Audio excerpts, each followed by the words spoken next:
Merci beaucoup. Bienvenue à la Olsen Family Roadshow.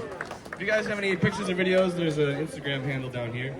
Don't forget to tip the band. This is how we make a living. It's not that we need the food and the housing, we just got really used to it. Really used to living in homes and eating food. The last song was called That's a Plenty, a good one, as you say. I'd like to take a moment to introduce the band. We have Monsieur George Wolfart on the bass, Billy Collins, the guitar, Petronella Carling on the trombone, and myself, Kyle Wilson, pleasure to make music for you. Don't forget to tip the band. We're going to keep on playing a few more tunes for you before we take a break.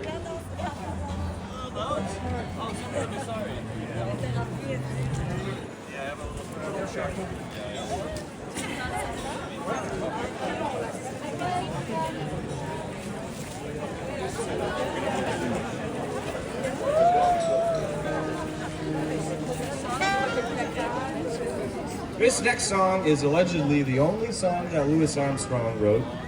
It's true, yeah, his wife wrote the rest of them. It's how it goes.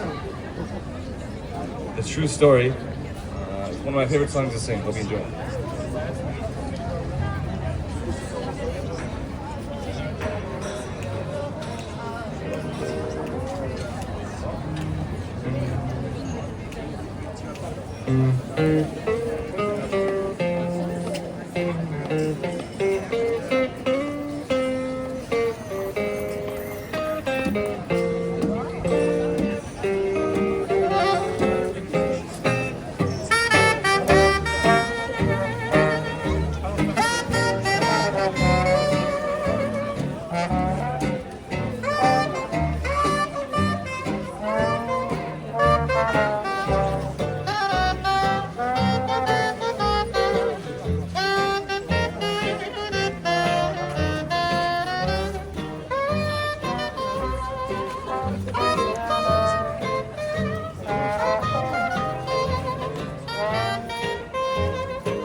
Someday